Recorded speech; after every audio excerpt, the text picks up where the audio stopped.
باری تعالیٰ اب یہ تیرا گھر بنایا ہے، تیرے گھر کی تعمیر کی ہے، تو نے حکم دیا تھا، میں نے بیٹے کو بے آب و گیا ریگستان میں چھوڑ دیا، انجام نہ دیکھا، تو نے حکم دیا کہ اپنے بیٹے کے گلے پر چھری چلا دو، میں نے چھری چلا دی، انجام نہ دیکھا، تو نے فرمایا، تو نے حکم دیا کہ نارے نمرود میں، نمرود کی آگ میں کود جا، میں کود گیا، میں نے انجام نہ دیکھا۔ باری تعالیٰ وہ تو پھر تیرے کرم تھے کہ تو نے پھر اس آگ کو بھی ٹھنڈا کر دیا اور بیٹا بھی بچا لیا، یہ تو پھر تیرے کرم تھے۔ پھر تو نے حکم دیا کہ بیٹے کو اور اپنی زوجہ کو بھی آب و گیا ریگستان میں چھوڑ دو، میں نے چھوڑ دیا، انجام نہ دیکھا۔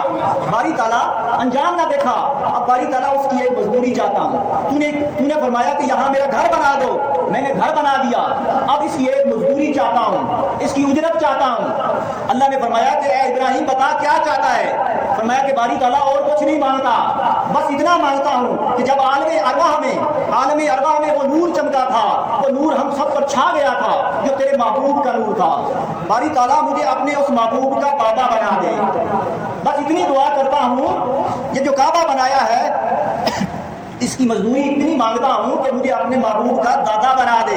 جب قیامت کا دن ہوگا ہر کوئی کسی نہ کسی نسبت سے پکارا جائے گا، جب میں ابراہیم کی باری آئے تو میں جد محمد کے طور پر پکارا جاؤں، میں جد محمد کے طور پر پکارا جاؤں، اور جب تیرا محبوب میرا نام لے، جب تیرا محبوب میرا نام لے تو وہ کہے میرے باپ ابراہیم کی یہ بات ہے، میرے دادا ابراہیم کی بات ہے۔ پھر آقا علیہ السلام نے اس بات کو ثابت کیا، حدیث بعد میں آقا علیہ السلام نے امام حاکم نے روایت کیا، آقا علیہ السلام جب بھی حضرت ابراہیم علیہ السلام کا ذکر کرتے تو کہتے، میرے آقا فرماتے میرے باپ ابراہیم کی یہ بات ہے، میرے باپ ابراہیم کی یہ بات ہے۔ حدیث پاک میں امام حاکم نے روایت کیا، آقا علیہ السلام نے فرمایا کہ میں اپنے باپ ابراہیم کی دعا ہوں، اپنے باپ ابراہیم کی دعا کا نتیجہ ہوں، وہ جو انہوں نے تعمیر کعبہ کے وقت کی تھی۔ تو یہ آقا علیہ السلام نے پھر اس کی تصدیق بھی فرمائی۔ تو حضرت ابراہیم علیہ السلام کے قدموں کے نشان اس پتھر پر ثبت ہو گئے۔ جب حضرت ابراہیم علیہ السلام دعا کر رہے تھے کہ مولا مجھے اپنے محبوب کا بابا بنا دے، تو دعا جب آقا کی ولادت کی دعا مانگی تو جس پتھر پر کھڑے تھے اس پتھر پر ابراہیم علیہ السلام کے قدموں کے نشان ثبت ہو گئے۔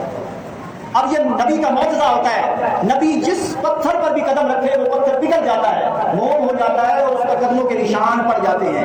اب سوال پیدا ہوتا ہے لوگوں، کیا حضرت ابراہیم علیہ السلام نے ساری زندگی صرف ایک ہی پتھر پر قدم رکھا تھا؟ نہیں، وہ تو ساری زندگی پتھریلی زمین پر چلتے رہے، قدموں کے نشان پڑتے رہے، سارے نشان مٹ گئے، کوئی نشان باقی نہ رہا، صرف ایک نشان کے جو صحن کعبہ میں موجود ہے۔ اللہ نے فرمایا میں اس ابراہیم علیہ السلام کے قدموں کو قیامت تک محفوظ کر لوں گا۔ کیوں؟ اس پتھر پر کھڑے ہو کر ابراہیم نے میرے مصطفیٰ کو مانگا تھا۔